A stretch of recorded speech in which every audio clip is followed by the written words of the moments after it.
امریکی سینیٹرز نے پاکستان و افغانستان کے لیے امریکی سینٹ میں معاشی بل متعارف کرا دیا۔ ڈیموکریٹ سینیٹرز کی جانب سے یہ بل متعارف کرایا گیا ہے۔ اس بل کے قانون بننے سے افغانستان اور پاکستان کے لیے معاشی فوائد پیدا ہوں گے۔ اس حوالے سے ڈیموکریٹ رہنما طاہر جاوید نے کہا کہ یہ بل منظوری کے بعد قانون کا حصہ بن گیا تو 10 سال کے لیے پاکستان کو بہت فائدہ ہوگا۔ انہوں نے بتایا کہ معاشی بل خطے میں استحکام کے فروغ کے لیے متعارف کرایا گیا ہے۔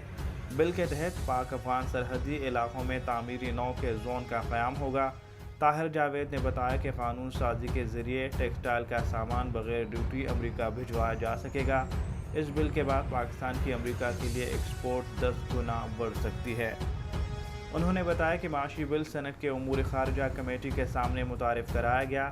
اس ایک عمل سے پاکستان کے بہت سے مسائل حل ہو سکتے ہیں۔ ڈیموکریٹ رہنما کا مزید کہنا ہے کہ اس بل سے پاکستان اور امریکہ کے درمیان تعلقات کو نئی جہت مل سکتی ہے۔ طاہر جاوید کا یہ بھی کہنا ہے کہ معاشی بل کو قانون بنوانے کے لیے 60 ووٹ حاصل کرنے کی کوشش کی جائے گی۔